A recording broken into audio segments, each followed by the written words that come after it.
నమస్కారం. మీరు చూస్తుంది India's largest digital media network Suman TV. ఈ రోజు మనతో పాటు ఉన్నారు ప్రముఖ ఆధ్యాత్మికవేత్త అనంతలక్ష్మి అమ్మగారు. నమస్తే మా. నమస్తే తల్లి. మా శ్రావణ మాసం వచ్చేసింది. శ్రావణ మాసం అంటే శుభ మాసం అంటారు. ఎందుకని? శ్రావణ మాసంలో ఇప్పుడు కొత్తగా ఎవరైనా దీక్ష ఏదైనా చేయాలంటే, లైక్ ఉపవాస దీక్ష లాంటిది ఏదైనా చేయాలంటే, కొత్తగా ఏదైనా పనులు మొదలు పెట్టాలంటే ఎలా చేయాలి, ఎందుకు చేయాలి, చేస్తే వచ్చే ఫలితాలు ఎలా ఉంటాయి? చాలా మొత్తం శ్రావణం మొత్తాన్ని కూడా కలిపి చెప్పేసేటట్టు సమగ్రమైన వ్యాసంగా వచ్చే ప్రశ్నలు అడిగేశారు. గబ గబ గబ. అసలు శ్రావణం శుభప్రదమని చాలామంది అంటారు. ఎందుకంటే ప్రత్యేకంగా శుభకార్యాలు చేయడానికి అనుకూలమైనటువంటి కాలం ఒకటి. ప్రతిరోజు ఏదో ఒక ప్రత్యేకమైన పండగ విశేషం ఉన్నటువంటిది. ఒక కార్తీక మాసం ఒకటి, ఈ మాసం ఒకటి, దరిదాపుల్లో ప్రతిరోజు ఏదో ఒక విశేషం ఉంటుంది దరిదాపుల్లో. ఇప్పుడు ఉదాహరణకి శ్రావణ మాసం అనుకోండి. శ్రావణ మాసంలో మనం మొదలు పెట్టుకొస్తే సోమవారం, శ్రావణ సోమవారాలు శివుడికి ప్రీతికరం అని చెప్పి చాలామంది వాటిని చాలా పవిత్రంగా భావించి 4 సోమవారాలు ప్రత్యేకంగా పూజలు చేస్తారు. అసలు శ్రావణ మంగళవారాలు చెప్పనక్కర్లేదు, పేరే ఉంది శ్రావణ మంగళవార వ్రతం అని చెప్పి. అది నోములు నోచుకునేవాళ్ళు, పెళ్ళైన ఆడపిల్లలు 5 సంవత్సరాల పాటు నోచుకుంటారు. ఆ తరువాత శ్రావణ శుక్రవారాలు, ఇది ప్రధానంగా పూర్ణిమకు ముందు వచ్చేటటువంటి శుక్రవారం ఏదైతే ఉందో అది లక్ష్మీదేవికి ప్రీతిగా పాత్రం అని చెప్పి ఆనాడు వరలక్ష్మీ వ్రతం చేస్తారు. ఆ తర్వాత వచ్చేటటువంటిది పూర్ణిమ. ఈ లోపల మరొక మాట, ఎవరికన్నా ఈ పూర్ణిమకు ముందు వచ్చే శుక్రవారం వీలు కాకపోతే పూర్ణిమ తర్వాత వచ్చే వారమైనా చేసుకుంటారు, ఆ తర్వాత వారమైనా చేస్తారు. మొత్తానికి ప్రధానం ఏదైనా, ప్రధానం ఒకటైనా 4 వారాల్లో ఏదో ఒక వారం వరలక్ష్మి వ్రతం చేసుకుంటారు. ఆ తరువాత పూర్ణిమ. ఈ పూర్ణిమకి చాలా విశిష్టత ఉంది. శ్రావణ పూర్ణిమకి అటుపైన వచ్చేటటువంటిది కృష్ణాష్టమి, నాగపంచమి అని చెప్పి శుద్ధ పంచమినే చేస్తారు. అయితే తెలుగు వాళ్ళకి పెద్ద అలవాట్లేదు నాగపంచమి చేయడం. ఉత్తర దేశీయులు చేస్తారు. ఆ రోజు నాగపంచమి చేస్తారు, గరుడ పంచమి చేస్తారు, శుద్ధ పంచమి. పూర్ణిమ అయిన తర్వాత వచ్చేటటువంటిది జన్మాష్టమి. జన్మాష్టమి అయిన తర్వాత చివరి రోజు పోలామావాస్య. ఇలా అనేకమైనటువంటి పర్వదినాలు ఉన్నటువంటి కాలం. ఇప్పుడు కార్తీక మాసంలో ఉన్న పర్వదినాల్లో వేడుకగా చేసుకునేది తక్కువ. ఇందులో కొంచెం వేడుకలు చేసుకోవడం, కొత్త బట్టలు కట్టుకోవడం, కొత్త నగలు కొనుక్కుంటూ ఉండడం, ఇట్లాంటివన్నీ ఉంటాయి. అందువల్ల శుభప్రదం అంటాం. అంతేకాకుండా ఆషాఢ మాసంలో ముహూర్తాలు ఏమి ఉండవు, శూన్యమాసంగా చెప్తాం. అటు మళ్ళీ వెంటనే ఆషాఢం తర్వాత వచ్చే శ్రావణం. శ్రావణ మాసంలో మళ్ళీ శుభముహూర్తాలు ఉన్నాయి. ఏదైనా గృహప్రవేశాలు కావచ్చు, పెళ్ళిళ్ళు కావచ్చు, ఇట్లాంటివి. కనుక అలా శుభకార్యాలు చేసుకోవడానికి మొదలుపెట్టింది అనే ఉద్దేశంతో దీన్ని శుభప్రదం అంటారమ్మా. అమ్మ, మరి ఈ రోజుల్లో నేను ఇందాక మిమ్మల్ని అడిగినట్టు ప్రత్యేకంగా ఉపవాస దీక్ష చేస్తే చాలా మంచిది అంటారు. ఎందుకని?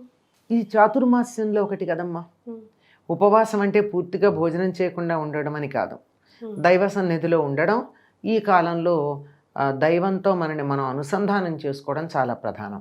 పైగా చెప్పాను కదా, ఇన్ని రోజులు ఇప్పుడు 4 సోమవారాలు, 4 శనివారాలు, 4 గురువారాలు, 4 మంగళవారాలు 8, 4 శుక్రవారాలు 12, 4 శనివారాలు వెంకటేశ్వర స్వామికి ప్రీతిపాత్రం అని 4 శనివారాలు 16, నాగపంచమి 17, పూర్ణిమ 18, కృష్ణాష్టమి 19, తర్వాత వచ్చేది 20 రోజులు పవిత్రమైనటువంటి రోజులే ఉన్నాయి కదా పూజలు చేసేవి.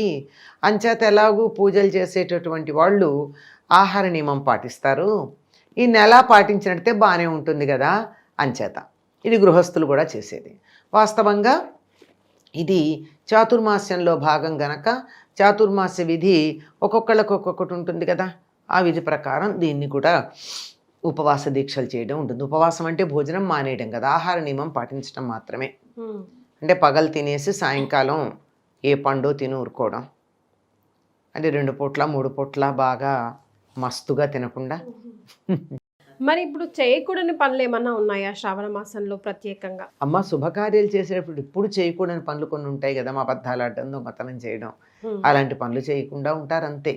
నీవు పూజలు మొదలైనవి చేసేప్పుడు పాటించే నియమాలే దీనికి పాటించటం ఉంటుంది. సో మంగళ గౌరి వ్రతం అనేది మనం ప్రత్యేకంగా శ్రావణ మాసంలో చేసుకుంటాం కదా, ఇది పెళ్ళైన వాళ్ళే చేసుకోవాలా, కొత్తగా ఆ సంవత్సరం పెళ్ళైన వాళ్ళే, ఐ మీన్ టు సే? మీరు అడిగారు కదమ్మా పెళ్ళైన వాళ్ళే చేసుకోవాలని. కన్య గౌరీ నోమ్ అని చెప్పి కొంతమంది పిల్లలు కూడా చేసుకుంటారు. ఓకే. నిజానికి ఒకప్పుడు ఈ వ్రతాలు అవి మొదలైన రోజుల్లో చిన్నతనాల్లోనే పెళ్ళిళ్ళు అవుతూ ఉండేవి, అంచే చేసుకునేవారు. 5 ఏళ్ళు దాటందే వ్రతాలు ఏమిటి, నోములు ఏమిటి, ఆడుకునే వయస్సు అంతే కదా.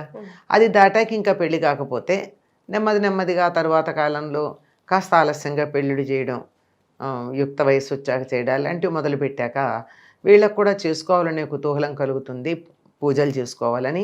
అందువల్ల చేసుకునే వాళ్ళు ఎవరైనా చేసుకుంటూ ఉంటే వాళ్ళతో పాటుగా వీళ్ళు ఈ కన్యగౌరీ వ్రతాలని చేస్తారు. అంటే ముందరే చేస్తారు, కానీ 5 ఏళ్ళు చెయ్యరు, 4 ఏళ్లే చేస్తారు.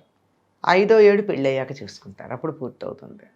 ఇక అధిక శధికం ఫలమని కొంతమంది అతి చాతస్థం, అతి ఆబా ఉంటుంది, ఏదో కంప్యూటర్ని గట్టిగా నొక్కితే బాగా పడుతుంది అని అనుమానం అంట కొంతమందికి. ఏదో రాదు. అదే అలాగా పెళ్ళికి ముందు 4 సంవత్సరాలు చేసి 5వ సంవత్సరం పెళ్ళయ్యాక చేసుకుని అదేదో కన్యగా గౌరీ చేశా కదా అని చెప్పి మళ్ళీ పెళ్ళయ్యాక 5 ఏళ్ళు చేస్తారు. సరే చేసుకోవచ్చు. నాకు తెలిసిన వాళ్ళు అయితే వాళ్ళు ఎప్పుడో 18 ఏళ్ళకో 19 ఏళ్ళకో పెళ్ళయింది, వరుసగా ఏ ఇబ్బందులు లేకుండా 5 ఏళ్ళు చేసేసుకున్నారు. 25 ఏళ్ల లోపల ఆవిడకి అయిపోయింది మంగళగౌరి వ్రతం. అందుకని మళ్ళీ ఆవిడకి కోడళ్ళు, తోడు కోడళ్ళు వాళ్ళందరూ చేసుకుంటే సరదా పుట్టి మళ్ళీ 40-45 ఏళ్ల వయసులో మళ్ళీ పట్టి 4 ఏళ్ళు చేసుకుంది, 5 ఏళ్ళు. అది వాళ్ళ ఇష్టం. ఇదంతా అధికం కావాలని అంతే. ఊరికే మనసైంది, పూజ చేసుకోవాలనే మనసైంది, చేసుకున్నారు అంతే. ఇది కూడా అంతే. Right. Thank you so much. నమస్తే అమ్మా.